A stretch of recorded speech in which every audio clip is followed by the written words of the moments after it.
Salut tout le monde, c'est Antoine. Aujourd'hui on se retrouve pour une vidéo très simple. Il s'agit d'un petit tuto pour vous montrer comment faire pour signer sur le site du ministère de l'Intérieur pour que puisse avoir lieu un référendum contre la privatisation d'Aéroports de Paris, qu'on appelle en abrégé ADP. On commence sans plus attendre, allez c'est parti.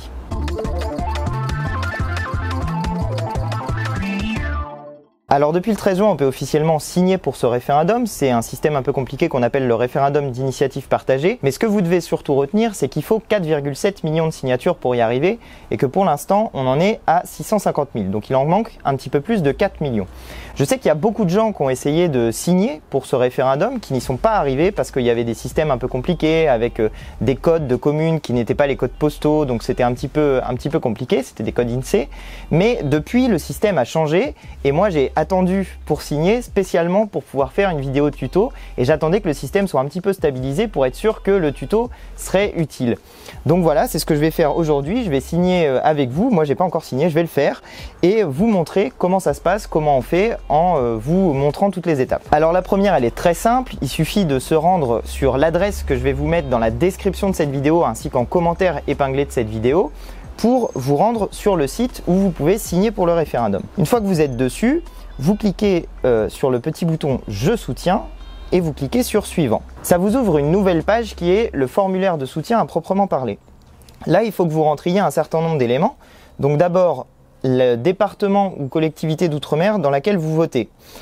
Moi, c'est l'Indre, à Châteauroux. Voilà.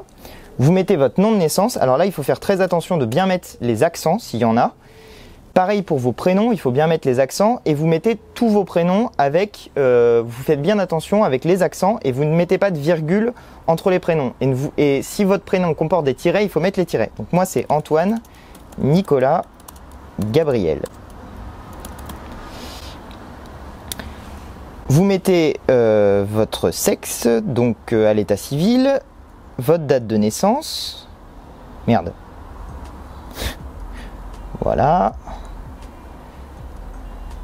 Voilà, votre pays de naissance, votre département et votre ville de naissance. Hop, et là, ça n'a pas changé. Toc. Et vous cliquez là encore sur suivant. Donc là, vous arrivez sur une deuxième page de formulaire dans laquelle il va falloir rentrer des informations sur vos documents d'identité. Moi, je vais utiliser mon passeport, mais ça marche aussi avec votre carte nationale d'identité. Sachez que si vous avez des problèmes pour l'étape précédente, il faut bien vérifier les informations. Il y a un message d'erreur qui s'affiche en rouge sur le ou les champs qui sont mal remplis. Donc regardez bien, vérifiez que vous n'avez pas fait de faute de frappe dans votre nom, que vous n'avez pas oublié d'accent ou de tiret si votre nom ou vos prénoms en comportent, que vous avez bien mis la bonne date de naissance, etc. etc. Et normalement, il n'y a aucun problème pour passer à l'étape 2 si vous avez bien rempli les informations. On arrive donc à cette deuxième étape que je vais remplir là encore avec vous en utilisant mon passeport et évidemment en cachant les informations. Donc on va rentrer le numéro de passeport dans un premier temps qui se trouve en l'occurrence en haut à droite de votre passeport si c'est ça que vous utilisez. Si c'est la carte nationale d'identité, ça se trouve aussi en haut. Toc. Ensuite il faut rentrer la date de délivrance qui se trouve à l'arrière sur votre carte nationale d'identité, de même que la préfecture de délivrance. Alors toc, 03 06 2014. Pof. Il faut rentrer le département de délivrance donc de votre pièce d'identité. Moi je crois que c'était Paris. Et ensuite votre adresse email. Et vous cliquez enfin sur valider le soutien. Là, vous arrivez sur une dernière étape et il faut faire attention parce que là, vous n'avez pas encore fini. Il vous reste vraiment un dernier truc à faire. C'est pas très long, mais il faut bien penser à le faire. Il s'agit simplement de remplir ce qu'on appelle un CAPTCHA qui permet de vérifier que vous n'êtes pas une machine. Donc, vous allez tout en bas et là, vous pouvez saisir ce code. Il vous suffit, une fois que vous avez rentré le code, il vous suffit de cliquer sur « Oui, confirmer mon soutien ». Et cette fois-ci, c'est bon. Ça vous affiche ce message. Votre soutien a bien été pris en compte. Et là, vous pouvez télécharger le récépissé. Voilà. Donc là, moi j'ai fini, j'ai rempli le formulaire pour qu'ait lieu ce référendum d'initiative partagée sur la privatisation des aéroports de Paris. Vous pouvez faire de même, comme vous l'avez vu, assez facilement en ligne. Et surtout, ce que je voulais vous dire, c'est que vous pouvez aussi organiser des actions de signature.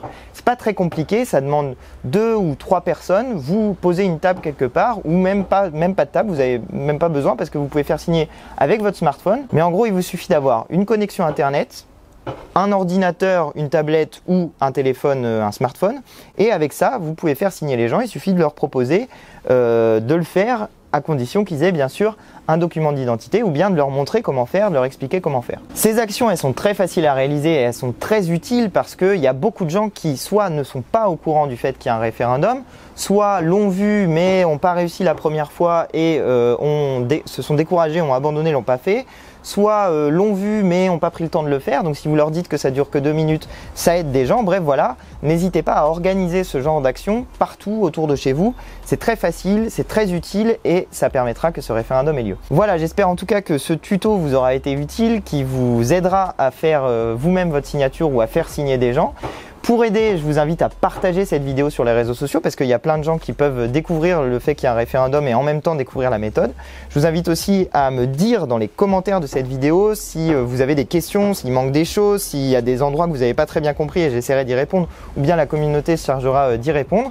Et puis comme toujours, je vous invite à mettre sur cette vidéo des petits pouces bleus et à vous abonner à ma chaîne si elle vous a plu pour recevoir les prochaines vidéos. N'oubliez pas de cliquer la petite cloche aussi pour recevoir des notifications.